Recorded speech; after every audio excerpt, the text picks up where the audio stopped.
Gather round, travelers.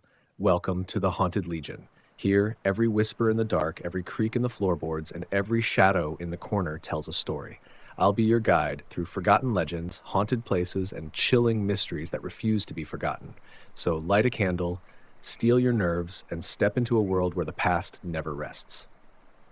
Not all deals is made with handshakes and contracts. Some deals, they're made in the dark, where you can't see what you're shaking hands with.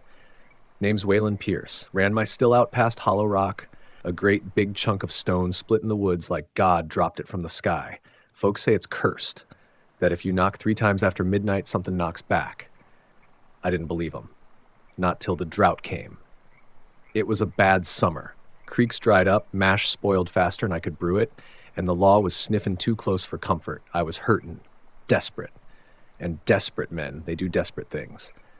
One night, after too many swigs of my own shine, I stumbled out to Hollow Rock. Moon was hid behind a quilt of clouds, the woods so black you could choke on it. I stood there, staring at that stone, feeling stupid, feeling angry, feeling like I didn't have nothing else to lose. So I rapped on it. Once. Twice. 3 times. At first, nothing. Just my breath puffing in the cool air. Then knock, knock, knock. From inside the stone, I froze, swear my heart near stopped, and then a voice, slithering low, sweet as honey, but wrong, all wrong. It whispered, "What do you seek, Waylon Pierce?" I should have ran, should have turned tail and never looked back. But that's the thing about desperation, it deafens a man to sense. I said, "I need my luck to turn. I need my shine to flow like water. I need gold in my pockets again." The voice laughed, soft and crooning. "All things come with a cost," it said. "Are you willing to pay?" I didn't ask what the price was. Didn't think it mattered. I just nodded, said, "Whatever it takes." The ground beneath me shuddered.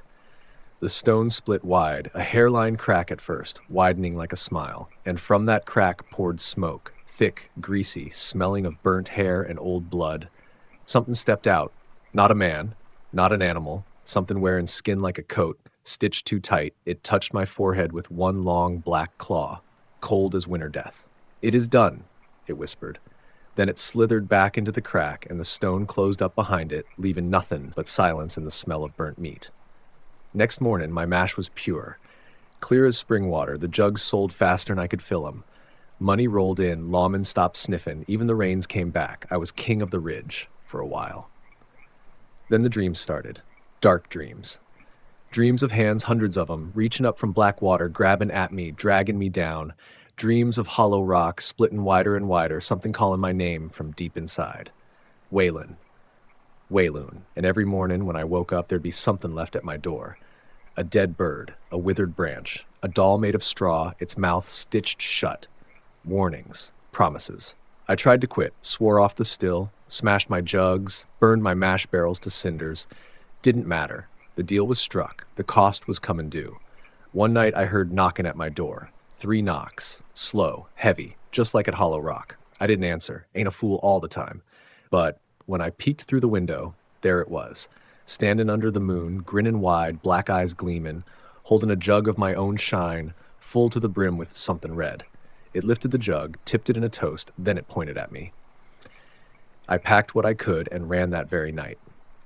Ain't stayed nowhere more'n a few days since. Keep moving, keep one eye on the shadows, but I know, sooner or later, I'm gonna have to pay up.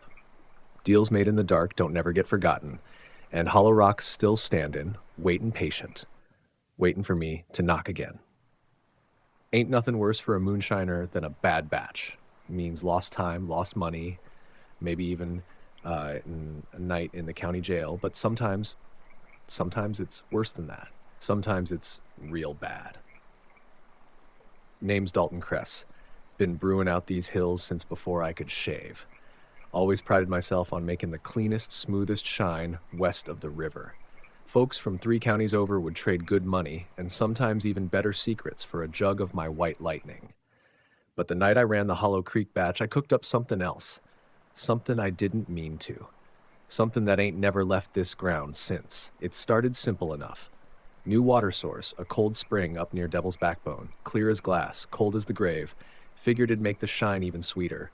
Set the mash, let it cook slow. Everything smelled right, tasted right, but the air around that still, it felt heavy, thick, like breathing through wet wool.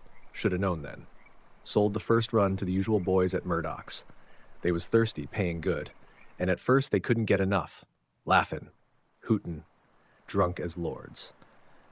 But then they started changin'. First thing I noticed was their eyes. Got real dark around the edges, like bruises bloomin' under the skin, and they stopped blinkin' so much, just staring at you real hard, like they was trying to pull something out of you just by lookin'. Next was their skin. Started drying out, peeling, splitting in little lines like riverbeds gone dry in a drought. And their teeth, Lord help me, they started going sharp. Didn't take long for the fights broke out. Wasn't just drunks scraping no more. It was something meaner, something hungry. One night, I watched two of them tear into each other out behind the tavern. No fists, just teeth and nails like dogs in a pit. Didn't even make a sound, just low, wet gruntin'. And when it was done, the winner smiled at me. Smile full of too many teeth, smile that didn't belong to no man. I packed up that night, took what shine I had left, carried it deep into the woods. Found an old sinkhole where the land was already sick. Black mud bubbling at the bottom, pitched every jug into it, watched them sink like stones, thought maybe that'd be the end of it. But the next week, they came for me. Not all of them, just some. The ones that drank the most. Standing at the edge of my woods come sundown, shoulders hunched, mouths hanging open, hands twitching like they didn't know how to be hands no more. Didn't speak, didn't blink, just stood there, waiting. I stayed locked inside 3 nights straight. Didn't sleep, didn't eat, just listening to him scratching at the walls, pacing slow around the cabin, whispering things I couldn't rightly understand. Sounded almost like my own voice sometimes, saying things I ain't never said. Come sunrise on the 4th day, they were gone. Ain't seen 'em since. But sometimes, when I'm walking the woods too close to Devil's Backbone, I find footprints, not regular ones. Long, twisted, deep, like something heavy's still wandering around out there, looking for something. Maybe looking for me. Maybe looking for another drink. I don't brew no more, sold the still, burned the mash house to the ground, but I still smell it sometimes, that sweet, sharp scent of bad whiskey on the wind. And when I do, I lock my doors, say my prayers, and wait for the scratching to start. Now, I ain't much for talking about what happened that summer, but some nights when the cicadas quit their singing and the woods get real still, I remember. Name's Caleb Morrow. Used to run my shine down by a little trickle of water they call Devil's Branch. A mean, twisting stream, cold enough to steal the breath right out of your lungs.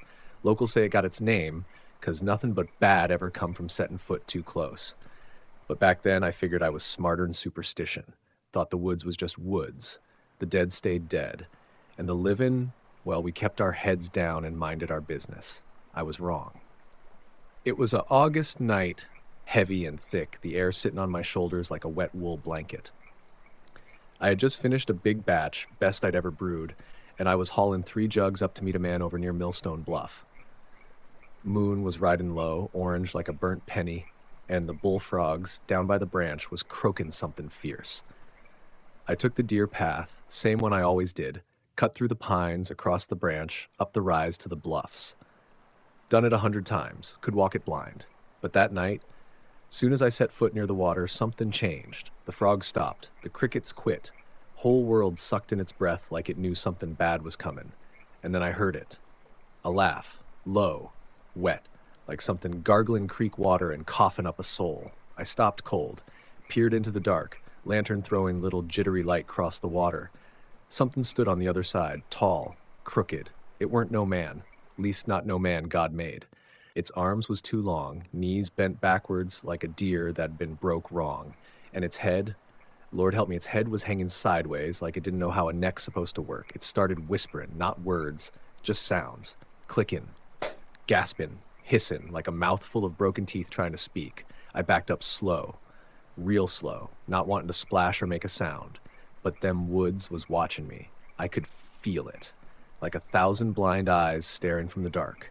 The thing stepped into the water, didn't ripple, didn't splash, just glided, bones cracking like twigs with every move.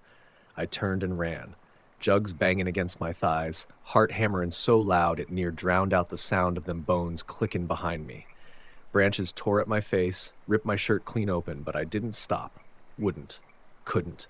I hit the old fallen oak that marked the halfway point, and there it was, perched up on the trunk like a crow, staring at me with a grin that split clean from ear to ear.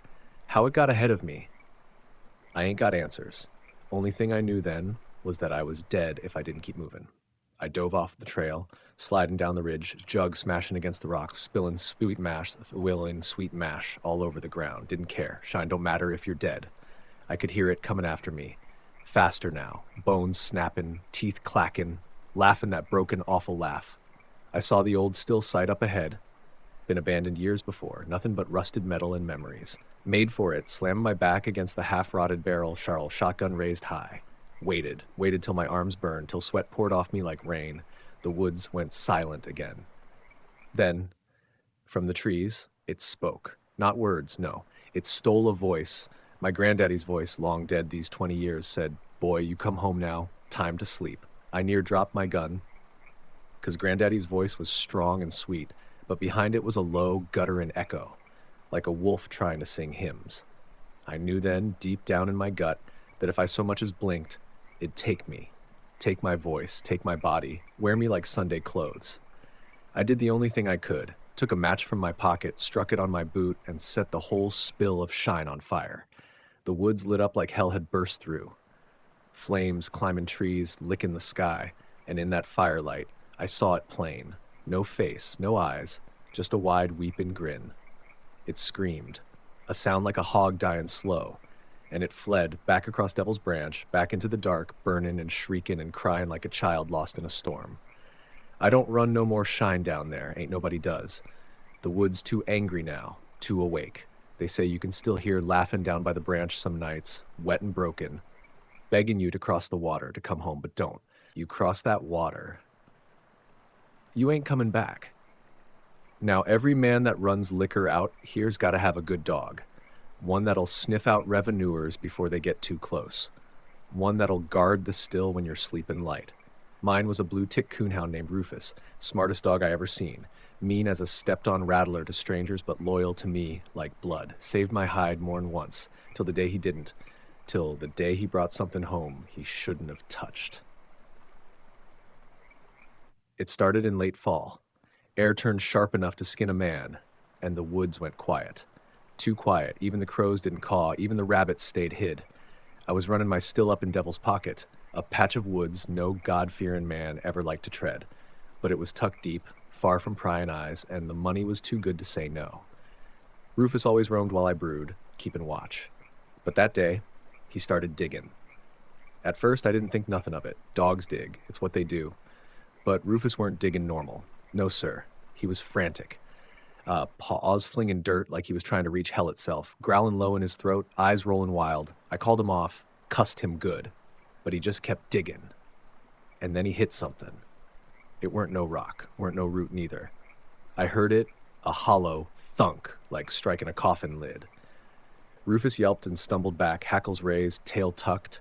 Something black and wet bubbled up from the hole, thick and slow like tar. Smelled wrong. Wrong in a way that made my teeth ache and my guts clench. I grabbed Rufus by the dragged him away. Buried that hole quick with a shovel, throwing hot dirt like a madman, muttering prayers I barely remembered from Mama's Bible. Thought that was the end of it. Lord, I wish it had been. That night, Rufus started acting strange. Sat by the door, staring out into the woods, ears flat, whining soft. Wouldn't eat, wouldn't drink. Wouldn't come when I called. Just sat there, watching, waiting. Around midnight, I woke to a sound. Something heavy, moving round the yard. Low grunting, like something breathing wrong. I peeked out the window, and my heart near stopped. There was Rufus, standing at the tree line, but behind him, something was crouched low, bigger than any man, long arms dragging through the dirt, eyes burning dull red in the dark. It was leaning over Rufus, breathing him in, and Rufus just stood there, like he didn't know any better, like he belonged to it now. I slammed the door shut, barred it, backed into the corner with my shotgun shaking in my hands. Outside, Rufus started barking. Not normal barking. Sounded, twisted, hollow, like his voice was coming from down a well. Then came a scratching at the door. Soft at first, then harder. Clawing, tearing, something wanting in. I didn't open it. Couldn't. I just sat there till the sun dragged itself over the hills.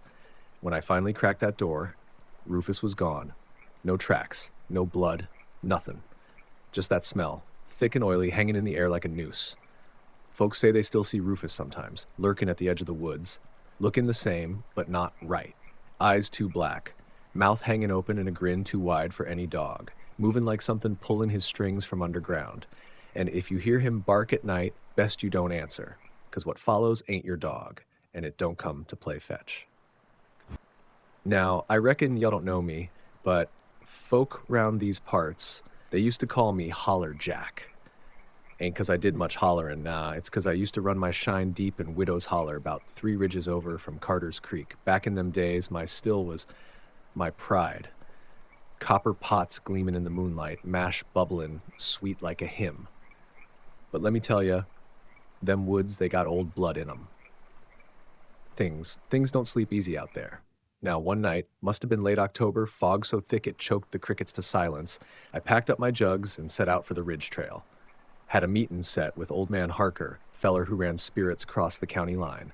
Making my way through the holler, feet crunching dead leaves, breath misting like a ghost. That's when I heard it. A whisper, low and dragging, like a snake pulling itself cross dry stone. Couldn't make out no words, just the feel of it. Cold as a preacher's stare on Sunday. Now, most folk to turn tail right then, but I reckon Moonshiner's got a stubborn streak. Figured it was the wind playing tricks. Kept on moving, pack heavy on my back, shotgun slung low at my hip, just in case a bobcat or something got ideas. But that whisper, it kept on following. I turned round once or twice, lantern held high, catching nothing but fog drifting like smoke through the trees. Ain't no birds, ain't no bugs, just that dead hush and me sweating colder than the creek in December. Now, Widow's Holler, she got herself a story. Old folks say a woman, long dead, Widow Mallory, lost her man in a feuding and hung herself from the sycamore stand. They say she ain't never moved on, just wanders them woods looking for company or a body to borrow. But hell, I ain't never believed no ghost stories. Not till that night. I made it to the foot of the trail where the trees get thick and mean, gnarled up like old arthritic hands. My lantern guttered low, throwing wild shadows on the mossy ground. That's when I saw her. A shape, long, thin, draped in something dark and torn like an old Sunday dress left out in the weather too long. She was standing just off the trail, head cocked, staring. Couldn't see her face, not rightly.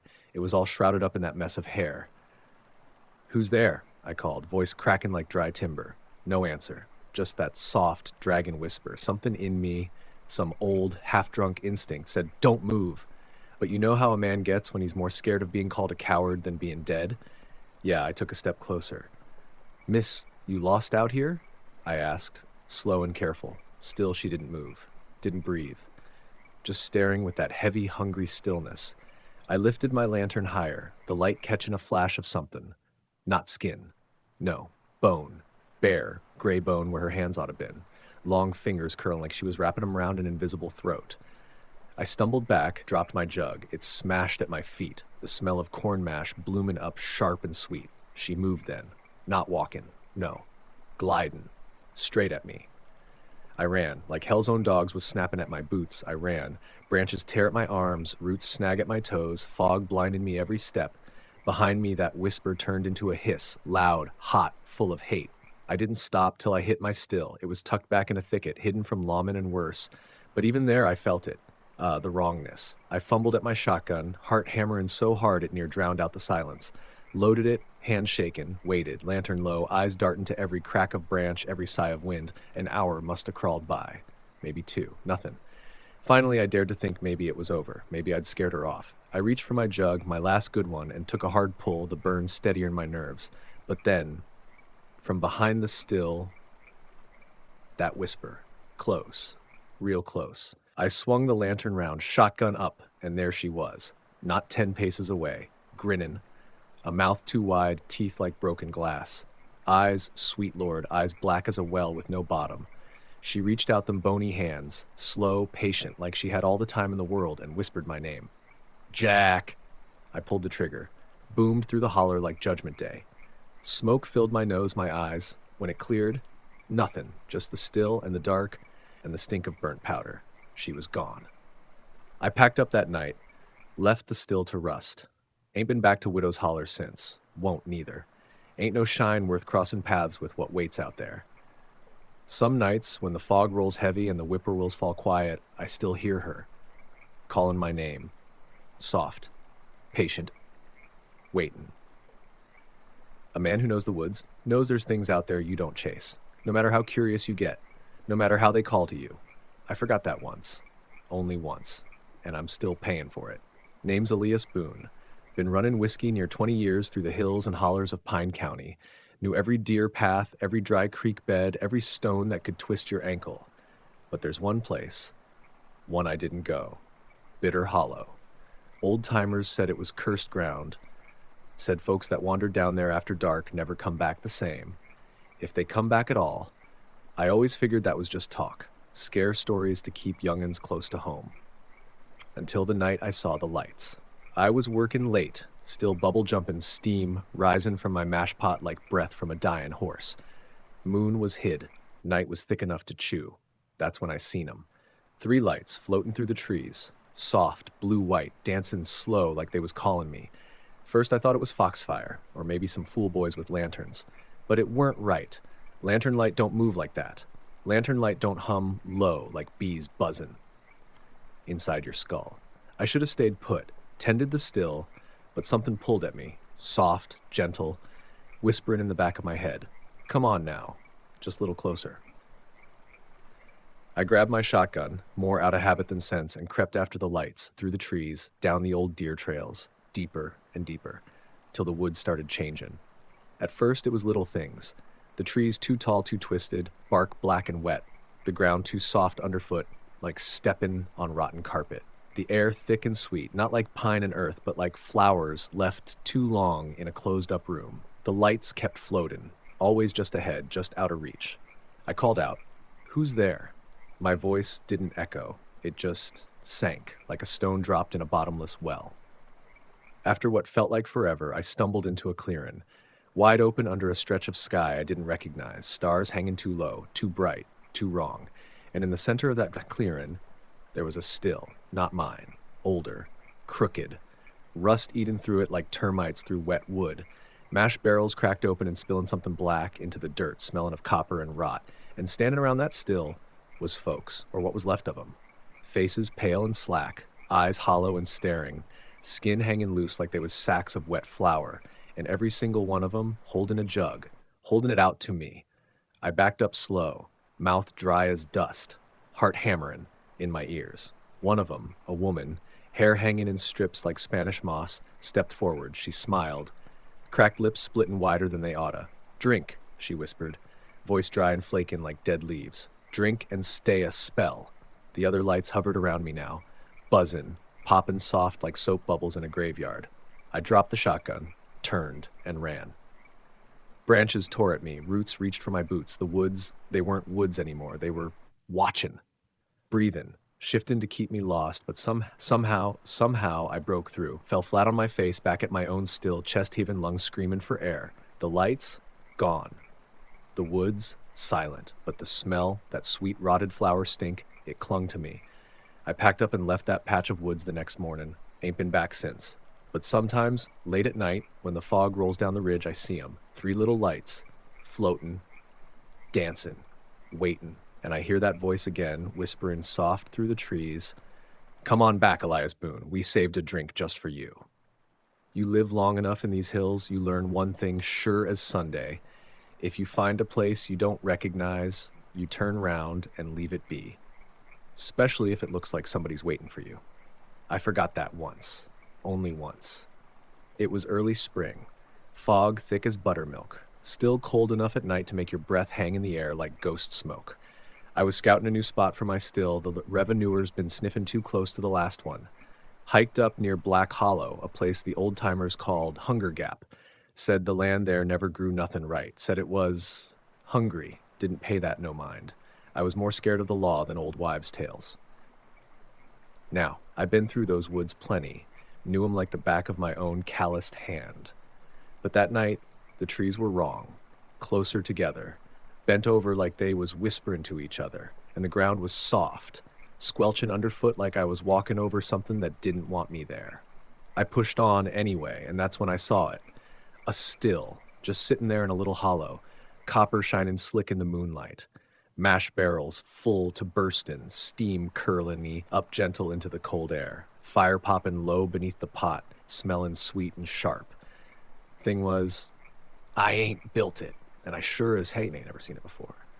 Couldn't figure who'd be crazy enough to run us still that close to the trail, but my greed got the better of me. All that fine liquor just sitting there, running clear as a mountain spring, could fetch a mighty fine price back down in town. I crept closer, slow, careful. Not a sound but the soft burble of the mash boiling. When I reached the still, I set my hand on the pot. It was cold, ice cold, though the fire underneath was burning bright. Pulled my hand back quick, heart thudding hard against my ribs. The ground around the barrels, it weren't dirt. It was black, wet, like blood that'd been churned into mud, and there were tracks, not footprints. Something else, long marks like fingers dragging through the muck. I started backing away real slow, but then, from the trees, I heard it, a soft voice, calling my name. Caleb. Real sweet, like a lullaby. Come help with the still, Caleb. I froze, knew better than to answer, knew better than to look, but my head, it turned on its own. And there, just at the edge of the trees, were folks, kind of pale, stretched thin like skin on sticks, faces slack, mouths open wide like they was still screaming at something no living man could see. Each one holding a jug, each one beckoning me closer. I ran. Lord help me, I ran harder than I ever had in my life. Could hear him behind me, feet slapping the wet ground, jugs sloshing, breath whistling through hollow mouths. They didn't cuss, didn't holler, just kept whispering real soft, come help with the still, Caleb. Over and over and over. I didn't stop running till all the lights of my own cabin blinking through the fog. Didn't sleep that night. Barely breathed. Just sat there with my shotgun across my knees, listening to the trees creak and the wind hum my name like a dirge. Next morning, I went back to Hunger Gap, but the still, it was gone. No barrels, no fire, no sign of nothing ever being there at all. Just a wide patch of black earth and drag marks leading off into the deep woods. I never scouted for a still again. I brew close to home now. Real close, because sometimes when the night's too quiet and the fog's rolling thick through the holler, I hear him again, soft voices calling from the trees. Come help with the still, Caleb. And I know, if I ever go back, I ain't coming out. Now, I've been places most men wouldn't set foot if you paid 'em twice over. I know the woods, the hills, the hollers, like I know my own kin. But there's one place I wish I never found. Name's Otis Granger. Moonshiner by trade. Used to run a trail from Copperhead Ridge straight down to the river towns. Good livin'. Till the night I took a wrong turn. It was late October, fog thick as buttermilk, moon high but choked out behind a belly of gray clouds. I was riding old Jenny, my mule, leading a cart stacked high with shine. Supposed to cut across Pine Needle Gap, but somehow I ended up on a road I didn't know. Weren't no real road, just dirt packed tight, no ruts, no tracks. Shoulda turned back, but the woods, they was real still, and that fog, it got inside you, made you think wrong, made you hope there was a shortcut you never noticed before. I pushed on. After a spell, I seen lights flickering through the mist. Lanterns. Windows glowing like jack-o'-lanterns. A town. Little one, maybe a dozen buildings, a church steeple leaning sideways, a general store with the front steps all rotted through. Didn't make no sense. Ain't no town supposed to be out this way. Ain't on no map I ever seen. But my throat was dry, my bones tired, and the thought of maybe finding a drink and a warm fire, well, that was temptation enough. I rolled up slow. Real slow. Place looked dead, but not abandoned. No, sir. More like it was waiting. I tied Jenny to a post and called out, "Hello? Anyone home?" At first, nothing. Then, the door of the saloon creaked open all on its own. Inside, there was music. Soft. Off-key. A fiddle sawing a mournful tune somewhere in the dark. And laughing. Low and wet, like somebody laughing with a mouthful of river mud. I should have left. Should have untied Jenny and hightailed it straight back into the trees. But my feet carried me in. Place was lit by candles set in bottles, the wax melting down like pale, twisted fingers, and the folk inside, they was wrong. Faces too pale, eyes too dark, moving slow like they was wading through water I couldn't see. One of them looked up from his drink, face slack, smile too wide, and said, "Come in, friend. Sit. Drink with us." Voice like gravel sliding under the door. I backed up, hands raising on their own. Said, I ain't looking for no trouble, just passing through. The man stood. He was tall, but crooked like his bones was trying to twist out of his skin. He raised his glass high, dark liquid sloshing over the rim, and grinned. Everybody drinks here, friend, he said, even the dead. At that, the whole saloon laughed. Not right, not human. Sounded like coffins cracking open underground. I turned and ran. Out the door back to Jenny, but she was gone. Rope snapped clean through like something sharp had sliced it. Tracks led off into the mist, but not hoof tracks. Drag marks. And overhead, the bell in the church started tolling. Slow, heavy. Each clang feeling like it was driving a nail into my chest. I didn't think, I just ran. Through the dead town, past the leaning steeple, past houses with curtains blowing though the broken windows. Everywhere I looked, faces staring at me. Pale and wide-eyed, smiling, waiting. One of them whispered as I passed, "You'll be back. You belong here now." I busted through the tree line, heart near exploding, legs screaming for mercy. Didn't stop, didn't look back. Ran blind till the fog peeled away and I found myself on the real trail again. The one I knew, the one that led home. Jenny never did turn up. Neither did my cart. Some nights, when the fog rolls down off Copperhead Ridge, I see lights glimmering out there where no lights ought to be. A town that ain't on no map. Waitin', patient. And sometimes when the wind carries right, I hear music and laughing, calling me back to a place where the dead never thirst. Folks'll tell you the hills are full of echoes. You shout, they shout back. Nothing strange about that. Just the land talking to itself. But echoes don't start calling your name. Not unless something real bad's listening. My name's Jed Morrow. Moonshiner. 3rd generation. Knew these woods better than my own kitchen. But one night, I heard something in the holler that weren't meant for living men to hear. It was a late October night. The kind where the cold creeps up your britches and bites clean through to bone. I was tending my still out past Widow's Ridge, trying to finish up a run for the frost set in. Had Ruford, my partner, up the trail keeping that lookout. Good man, sharp eyes, never spooked easy. That's why when I heard him calling, I didn't think twice. "Jed, come quick," voice sharp, urgent, cracking through the night. Dropped what I was doing, grabbed my shotgun and lit out toward the sound. Ran hard, breath puffing white in the dark. Couldn't see nothing but trees spinning past, moonlight slipping like silver water through the branches. "Jed, hurry up, man, help me." Closer now, deeper into the holler. Something in me said it sounded off, too loud, too clear, no echo. But when your buddy's calling for help, you don't stop to think, you run. I busted through the tree line into a little clearing, full moon pouring down, cold light so bright it hurt my eyes, and there was Ruford, standing dead still at the far edge, back to me, head cocked sideways like he was listening to something whisper in his ear. I called out, "Ruford, you all right, brother?" He didn't move, didn't turn, just swayed. Then, in that same voice that'd been calling me through the woods, he said, "Jed, come here, come closer." Something in my gut twisted hard. That wasn't right. Wasn't Ruford's voice anymore. It was flatter, colder, like a record playing just a hair too slow. I raised the shotgun. "Turn round, Ruford. Let me see your face." He didn't, just took a step toward me. Another, the way a drunk walks when his knees don't work proper. And he said, "Come closer, Jed. We found something. Something. Real fine." I backed up slow, real slow. Then I heard it. Behind me. The same voice, the same words. "Come closer, Jed. We found something real fine." Turned my head just a bit, and there, slipping out from behind a tree, was another Ruford.